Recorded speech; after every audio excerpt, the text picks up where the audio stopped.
How are y'all doing tonight, Dallas? Are y'all doing all right? Well. All right, repeat after me. Say, I am. No, I need more energy. Say, I am extraordinary. I refuse to be ordinary. I am. Say, I am extraordinary. Slate. Hey, I'm just making sure that y'all love today. It's an honor to be able to speak at the Greatness Awaits Conference 2016. This is our trial run actually for Dallas. This is the home of my business partner and friend and confidant, Mr. Brian Thomas. His family is here. I think his mama still in the room. Mama, could you raise your hand, please? That's his mom. Y'all give a clap for Brian, mama. Brian mama put in some work for us. Whatever Brian asked for, she said, whatever I can do to help, baby, whatever I can do to help. That's why we bought it to Dallas, Texas, or the Southern Hospitality here. And I just want to send a shout out to you. You know, this is a family thing. And my mama in the building. Hey, mama, wave your hand. Got your little hair did. Go on, mama. Hey, my aunt and uncle and everybody's here. But we wanted to come to a place. I'm from Texas as well, but we wanted to come and pour into the people who poured into us. We wanted to represent for the people who gave us the opportunity to be able to work, like my man Brian was sharing in his presentation. The reason we wear blazers because we're here to blaze the trail for others. We have the privilege and the honor with my man Paul back there. Paul, raise your hand. My man Walt back there. We were able to go into Lincoln High School and to be able to help a lot of students who were going through some challenges. One young lady, because we talked about entrepreneurship to her, hit me with 3 different company names today, and the idea of what she wanted to do for her first product. I told her, well, you can just wait till Monday. She said, Mr. Palm, I'm sending mine today. I said, well, you better go ahead, girl. I said, because I know that you're about your business. But she didn't believe that it was possible. She didn't know that it was an opportunity. So tonight we want to cover some things. Now, self-publish. Now make sure you get this down. Self-publish, the letter N, the number 30, days, DAYS.com is the website for as how I help people with the course for as self-publishing and getting their message out. Well, Darren, why are you bringing this up today? Because many people will go to their graves with a story that someone needs to hear. That's it. Someone needs to hear your story. Because I shared my story with a young lady at Lincoln High School, she knows that it's possible. So we want to talk about a few things tonight. And no, we're not calling any paramedics in the building today, but we want to talk about CPR. Say CPR. CPR. Say CPR. CPR. We're talking about CPR today because you need to realize that you are capable. That you are capable of writing a book. Because I had some issues in British Lit. So I thought, it's no way that I could think about writing a book. It's no way it's possible for me to be able to accomplish that goal. I don't really see anybody in my neighborhood who looked like me who has written a book before. So I didn't think that it was even capable, I was capable, even possible of doing it. I was barely making it with getting the 5-page and the 10-page reports in. I didn't like it at all, P. I'm telling you, Mr. Pierre know about it. I didn't like it at all. When they told us, when I went to college and they said, well, you need to do this paper and do this research paper, it's 15 pages. 15 pages? Are you out your mind? Now, I'm sorry, I had to go, I lost my little college right voice that I needed to have because, Brian, I lost my mind there for a little bit because I wasn't expecting to hear 15 pages. Oh, yeah. 15 pages, and that's just for one research paper, for one class. So, in my mind, my subconscious mind, I thought, it's no way that I can do this. I don't know how I'm going to do the 15 pages. But as time went on, I had to realize that I could do anything that I put my mind to. By the way, this book that we have here, The Read It Theory to Success by Brian Thomas. And you might ask, Darren, why are you bringing this up? Because I came from a conference from speaking. I was tired, but I had listened to a mastermind call, and I heard a gentleman who was always pouring into other people.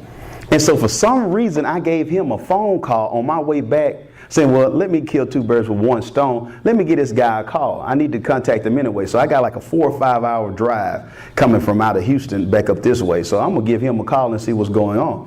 When I talked to Mr. Thomas had shared with me that it wasn't really a big deal. That's just who he was, that he was from the Dallas area, but he stays in Michigan. And blase, a little bit about the Cowboys, a little bit about family life. He has a young son. I have a young son. We found out that we had a lot in common. But without knowing it, destiny was on that call. Yes. Destiny was on that call. Did you hear me? Destiny was on that call. Remind you, I had never met him. Actually, this is our first time meeting this weekend. Wow. Many people don't know that. We met the first time Friday, yesterday, but we're putting on a conference. We've accomplished a great feat that most people have never accomplished by having a book written. Because Brian poured out to me, he didn't have pride. He shared with me, I'm doing a presentation in Chicago. I made a declaration that I was going to come out with a book. They want to pay me to do a workshop. I said I was going to do the book, but you know what, Darren? I'm not going to even go and use that workshop name anymore because I'm not going to be able to have the book out. I said, no, we're not going to change that up. We're not going to change it up at all. What we're going to do is have that book published before it's October, and you're going to go in there with the Reader Theory to Success and put it on that website, and you're going to go in there and get that money for that new boy who like to eat and carry your mom and your wife on a trip. That's what you're going to do and invest in some properties or something. That's what you're going to do. We're going to create another stream of income. Can I get an amen, somebody? We're not in the church now. But I'm just saying, but we went forward because we realized, Brian realized that he was capable of doing something. Many of you here tonight are doubting yourselves. Well, you might say, I'm not trying to be an entrepreneur. It's not just about being an entrepreneur. If you took your game to another level and showed that you was ready for the next level, Miss Edgerton, because you added value, you don't have to wait on anybody to tell you that you need to add value. You don't have to wait for somebody to send you on a workshop. A lot of you showed up tonight, nobody recommended to you that you need to go and you can get a raise or you can get 5 cents added to your salary. You are here on a Friday night. Let me hear it say, Friday night, okay? Friday night. I know that's not proper English, but you are here on a Friday night where you could be doing a lot of other things, but you are focused on going to the next level. It's a reason why this room is not packed. It's a reason why we're not at American Airlines, because majority of the people are not willing to put in the work that it takes. Now, everybody got a dream, but does your dream and your work ethic, do they run parallel? Do they align? Ooh, don't shut me down while I'm preaching good. But I ain't preaching though. I'm just giving you some professional development. Why is it that somebody got to push you or tell you that you're doing? And then the first thing we say, I don't know why I didn't get promoted. Right. They giving everything to Becky with the good hair. Right. Them folks come from out of the country and they just moving right on up. But we still in the cubicle doing the less as possible and want to get paid as much as possible. Ooh, yeah, he said that. Ooh, ooh. We want to lay low with them extra long breaks you taking for lunch. Ooh, don't chunk rocks at me. Don't shoot. Don't shoot. All lives matter. All lives matter. But we have to realize that our lives matter, and it's other people who are waiting on us to blaze the trail. You must know that you can do anything that you put your mind to. Brian, let's hit the slide to show what we're looking at. Now look at this. Because he changed his mindset. Yeah. Because he changed his mindset and knew that he was capable. Now look what we have here. This says Brazil. The book, how long the book been out, Brian? 2 weeks. The book has been out 2 weeks and it's already international.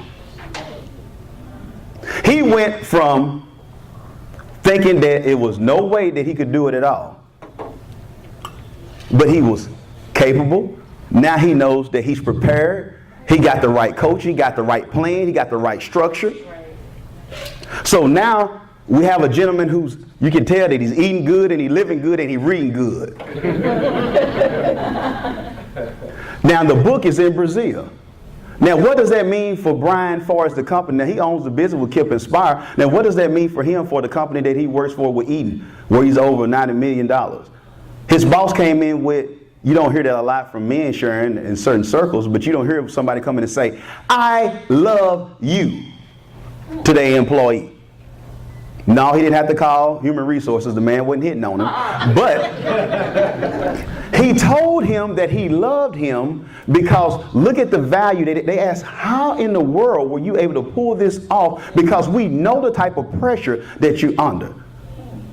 But how many know that the pressure allows for you to be that diamond? Yes. Oh, girl, he went to Jared's. You can't go to Jared's without no pressure. The pressure produces diamonds. That diamond is traveling across the globe right now. Now, he had excuses. How old is your son, Brian? 8 months, 8.5 months. 8.5 months. Ooh, but I can't write, Darren. I can't write. I got a baby boy at home. He's 13. Yeah. We can't do that. Okay, Brian, don't you have a wife? Yep. Okay. Don't you have responsibilities at the job? $90 million. $90 million responsibility. 160 people. 160 people. And you still got the book done, right? Night after night after night. How many years did it take for you to write the book, Brian? About a year and a half. Year and a half. But only about 45 days when I pulled the trigger. 45 days when he pulled the trigger. You see what happened? Right. Procrastination has set in because it really wasn't just procrastination, because if you don't know what you're doing, you can't fulfill your purpose and your destiny. So you can still bump your head against the ground over and over and over, or you could apply and realize that I need to get some instruction. I need to get a plan. I need to have somebody else who thinks outside the box, who forces me to get this done. That's why people get trainers when they want to try to get in shape. Nobody goes to Brazil and wins in Rio because, oh, I didn't know what I was doing. I just had a 2-piece from Williams Chicken and Rudy's and I just fell across the line and won a gold medal. It don't work that way. We must put in the work, get the right advice, and understand that if we're going to be capable, we got to be prepared, and we got to be ready to do whatever it takes to get where we need to go. There's a lot of time that I sent messages back to Brian, emailing, Brian, I need this done. Boom. He's on Eastern Standard Time, on Central Standard Time. I'm telling him, Brian, I need this done. I need to get this done. He could have easily told me, Darren, I can't do it. Darren, I got a child. But we wouldn't be sitting with his book in Brazil right now if he didn't put in the effort and do whatever it takes. So I'm challenging each and every one of you tonight. I'm not here for the motivational talk. I'm here to share, for you to share your story. When a young lady who I gave a book to told me, you know what, Darren, I didn't think that I was going to be able to make it before you shared that book with me. I got a son who has autism. I have twin boys. I'm not young like a lot of these kids who's 17, 18 going to college. I went back to college. But guess what? That young lady graduated valedictorian of her class. And because of what I had shared with her about the importance of sharing her story to the world, that allowed for her to push through the nights when she didn't know how she was going to make it. Who's going to take care of my son with me? By the way, I left this out while she's going through a divorce. But she still got her story out to the world. So I'm sharing with each and every one of you, you must be capable, prepared, and ready to do whatever it takes to go to the next level. I didn't think I could do it because what was told to me out of British lit teacher with a professor. But because of that book, it's not that I'm coming to people and saying now, well, Darren, I'm a speaker. No, it's not that I'm a speaker anymore. I made myself an expert when I published that first book. Long as I was a speaker, they was giving me, some hot tamales and a little salad and sending you out the back with some unsweet tea. No pun intended. But all of a sudden, when I became an author, now people are not even booking me because I'm a speaker anymore. They're bringing me in because I'm a leadership expert. And by the way, Brian, things change far as the pay. Mysteriously, things start changing when you can command higher prices. Let me just give you an idea of this. You can go to an event and speak. I just throw a number out. If somebody pay you $1,500, $2,500, whatever it is, but was able to negotiate a deal because I had a book, okay, it's 500 people attending. Well, Darren, we can't promise to get books for everybody for 500, but we can get books for 300 people. So on top of what you got for just coming and sharing and speaking and doing the keynote, now you have initiated and have a deal where now you got 300 books sold at $20 a piece. Now that's a whopping $6,000 extra to your income. Talking about multiple streams, thinking outside the box. As long as I was a speaker, I would just have to settle whatever they had to pay me. Now all of a sudden, because you made yourself an expert, you can talk different lingo. Well, Darren, I'm sorry, we don't have any money for speakers. It's okay, but do you have a budget for books so you can have something tangible that the students can carry home with them? Yes, we do, Darren. We have a grant for that. Well, God bless you. Let's make sure we make it happen. In Jesus' name. Amen. I'm paying my tithes. Don't get mad. Don't look at me like that. I pay my tithes. I don't know what you're doing with yours. But we bringing this up because it allows you to negotiate. I was in a hotel today talking about the change in your life. I was at the hotel today, came out the hotel, seen a couple, nice couple from Germany, right outside from DFW. Came up to him asking what his name. At first he was kind of nervous because a man of my complexion was running up on him real quick. You know, I had my hat to the side, I kind of had my TI thing going on. You know, he didn't really know what was going on. And I went up to him and said, I'm sorry. I don't want to frighten you. I just want to give you this as a gift so you can have something to read on your long trip to the house, to give you a little Southern hospitality. You never know where sharing your story can go. It can go from helping a woman who has a son with autism and twin kids fulfill her dream of being valedictorian. It can help a young lady who's at Lincoln who thought it was impossible for her to make it know that she can be an entrepreneur and reach her goals. It can help a gentleman who, even though he's over 120-some people and running $9 million budgets, he can get his story out to the world. And now his son has a legacy that his father is an author. Now, what does that mean for a young son who's not even 1 year old? He's coming into the world with his daddy setting the standard up this high. He don't realize he don't have to be a thug. My daddy is an author. So what about the legacy for generations that your story can hold? And no, I'm not T.D. Jakes. No, I'm not Steve Harvey. But people still love the story of my story. That's it. Let me hear you say, my story. My story. My story matters. So please share your story with the world. Thank you for your time today.